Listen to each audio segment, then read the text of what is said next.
नमस्कार, मैं हूं पवन मिश्रा। आप देख रहे हैं न्यूज 24। आज हम आपको एक ऐसे शख्स से रूबरू कराएंगे जिसके अंदर जोश और जज्बा तो है ही, साथ ही साथ उनसे मिलने के बाद एक बार आप जरूर आपके लफ्ज से यही निकलेगा, क्या ऐसा भी हो सकता है क्या। तो हमारे साथ मौजूद हैं गीता समोटा। गीता, न्यूज 24 पे आपका बहुत स्वागत है और देश की तमाम दर्शक आपको देख रहे हैं। और सबसे पहले आपको बहुत बहुत बधाई, आपने जो देश के लिए किया है। और जो दर्शक, जो लड़कियां आपको देख रही हैं, उनके बारे में आप क्या कहेंगी? जी, सबसे पहले तो थैंक यू सो मच। और मैं लड़कियों के लिए बोलना चाहूँगी कि लड़कियों को अपने सपने कभी छोटे नहीं रखने चाहिए, हमेशा बड़े सपने देखिए और उन सपनों के लिए अपनी जी जान से मेहनत लगाइए।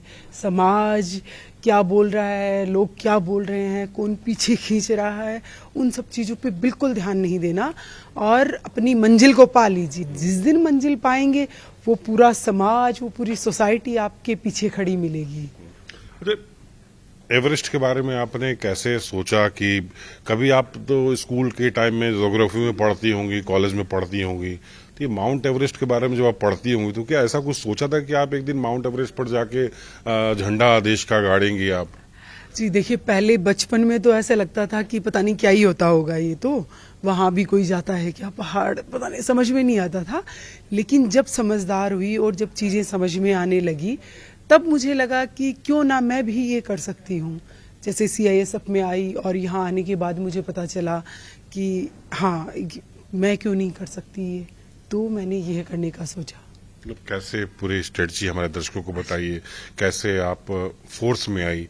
और मुझे ये जानकारी मिली कि राजस्थान के एक छोटे से गांव से आप आई हैं और जाट बहुल क्षेत्र है वो, तो लड़कियों पर कई सारे पाबंदी भी लगती हैं। लड़कियां बस स्कूलिंग कर लिया, शादी विवाह हो जाना चाहिए, लेकिन आप निकलकर कैसे दिल्ली पहुंची, दिल्ली में आप कैसे फोर्स को ज्वाइन किया। और मेरे ख्याल से CISF की आप पहली ऐसी महिला पुलिस अधिकारी हैं, हाँ, जो आप माउंट एवरेस्ट पे गई हैं। तो हमारे दर्शकों को सिलसिलेवार तरीके से बताइए कैसे आपका ये जर्नी हुआ। देखिए, 2011 में मैंने CISF ज्वाइन किया।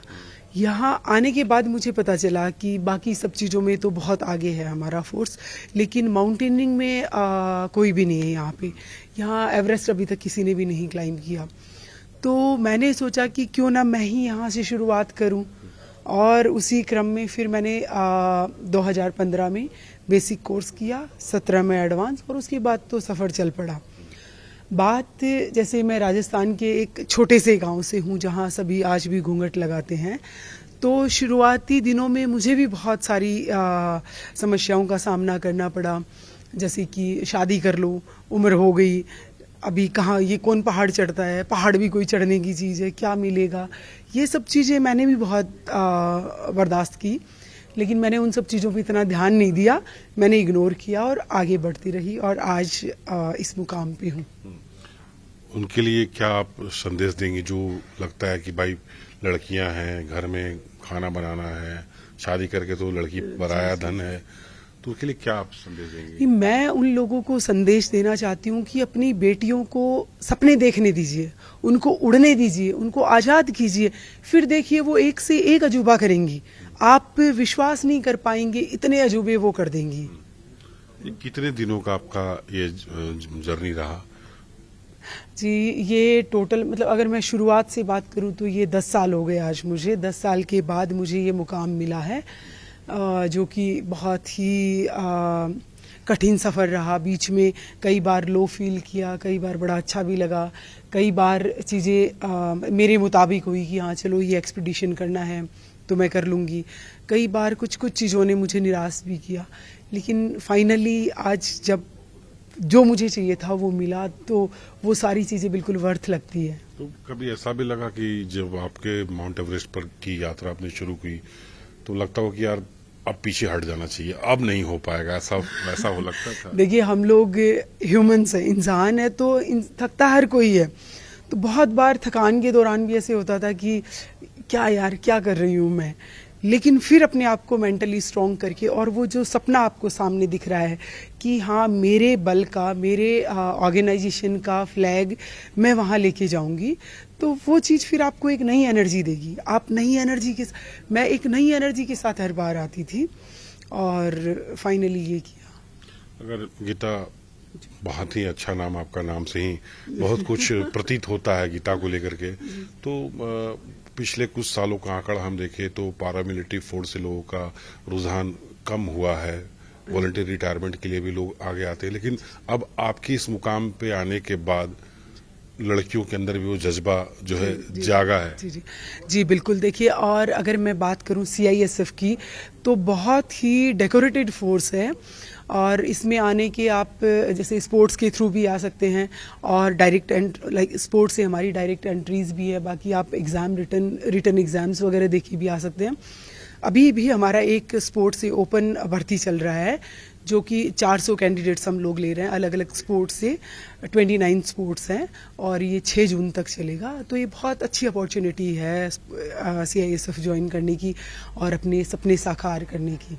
आगे क्या कोई प्लान आपका? जी देखिए, मुझे 7 समिट्स करना है। 7 समिट्स मतलब 7 कॉन्टिनेंट्स की हाईएस्ट पीक्स, जिसमें से 5 हो चुकी मेरी। ये 5वां वाला था, अभी 2 और बचे हैं, नॉर्थ अमेरिका और अंटार्कटिका। तो बस मैं उन्हीं का इंतज़ार कर रही हूँ, और मैं चाहूँगी कि जितना जल्दी हो सके मैं वो करना चाहूँगी। परिवार में मैम कौन कौन है आपके? जी, परिवार में हम 5 बहनें हैं, और पेरेंट्स, पापा मेरे एयरफोर्स से रिटायर्ड है, तो ये जो सारी चीज़ें कहीं ना कहीं खून में ही है। और अभी राजस्थान गवर्नमेंट में है। बाकी बहन सब क्या करती है? हाँ, हाउसवाइफ है या? नहीं, सारी वर्किंग है। सारी वर्किंग। जी। तो अब आपने एक नया मुकाम हासिल किया, अब गीता समोटा को देश नहीं पूरी दुनिया अब जान रही है, तो थोड़ा सा अंदर में फोर्स की भावना या सेलिब्रिटी की भावना है? नहीं, बिल्कुल नहीं। ऐसा बिल्कुल भी नहीं है। ये जो पूरा मान सम्मान मुझे दिया जा रहा है, वो सिर्फ मेरी ऑर्गेनाइजेशन की वजह से है, कि ये सिर्फ मैं आज मेरी ऑर्गेनाइजेशन को रिप्रेजेंट कर रही हूँ। ये मेरा मान सम्मान नहीं है कि थोड़ा सेलिब्रिटी फीलिंग आ जाए। ये CISF का है। ये CISF का झंडा उस ऊंचाई पे, विश्व की सबसे ऊंची चोटी पे गया है। कोई आखिरी 2 शब्द जो हमारे दर्शकों को, यानी लड़कियों को, कॉलेज गोइंग लड़कियों को बताना चाहती हैं? देखिए, अगर आप कोई भी सपना देख रही है, वो चाहे छोटा हो चाहे बड़ा हो, पहले तो छोटे सपने देखने ही नहीं है। सपना जितना बड़ा हो सके उतना बड़ा आप देखिए, और उसके लिए जी जान से मेहनत कीजिए। वो कई दिन, महीने, साल ले सकता है। जैसे मुझे 10 साल लगे इस मुकाम पे आने के लिए, और जब आप उस मुकाम को पाएंगे तो वो खुशी अलग होगी। वो जो आपकी पूरी जर्नी है वो एकदम वर्थ होगी, कि अरे वो आज वो 10 साल मुझे फील ही नहीं हो रहे कि वो 10 साल थे क्या। मुझे लग रहा है कल की तो बात थी, और आज मैंने एवरेस्ट कर लिया।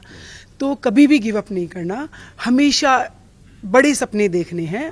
बिल्कुल हार्ड वर्क कीजिए, उसके लिए मेहनत कीजिए सपने पाने के लिए, और आप सपनों को पाएंगे। लेकिन आमतौर पर मैम लड़कियों को मैं भी देखता हूँ, तो मेकअप पे ज़्यादा ध्यान देती हैं, इंस्टाग्राम, फेसबुक, सोशल मीडिया पर ज़्यादा एक्टिव रहती हैं।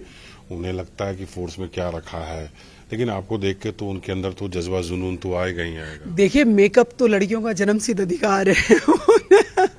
और उसके अलावा बाकी इंटरेस्ट की चीज़ें होती है। आजकल तो हर जगह से हम अगर पॉजिटिव चीज़ें देखें तो किसी भी फील्ड में हम बहुत आगे जा सकते हैं। जैसे इंस्टाग्राम पे भी लोग रील्स बनाते हैं, इन्फ्लुएंसर बनते हैं। तो इंटरेस्ट के काम को और इंटरेस्ट से कीजिए, लेकिन ये देखिए कि हाँ आप उस चीज़ से अच्छा सीख रहे हैं, आपकी ज़िंदगी अच्छी हो रही है, आपकी ज़िंदगी बुरी नहीं होनी चाहिए उस चीज़ को देख के। जब ये प्रपोजल आप लेके अपने अधिकारी के पास तो गई होंगी, सीनियर्स के पास, कि आप माउंट एवरेस्ट पर जाना चाहती हैं, तो क्या रिएक्शन था? देखिए, मैंने डायरेक्ट हमारे DG सर से बात की थी इस पे, तो DG सर बहुत खुश हुए थे, और ये DG सर की बदौलत ही है कि आज मैंने ये मुकाम हासिल किया। तो मैं बहुत ही शुक्रगुजार हूँ हमारे DG सर की, कि उन्होंने मुझे यह मौका दिया। और इस परीक्षा में आप सफल भी हुई। जी जी, ये तो तो गीता समोटा को आपने देखा और सुना भी। तो एक पुरानी कहावत है, ये करत करत अभ्यास थे जड़मती होत सुजान, और इस कहावत को पूरी तरह से चरितार्थ किया है गीता ने। कैमरा पर्सन रफीक के साथ पवन मिश्रा, न्यूज़ 24 दिल्ली।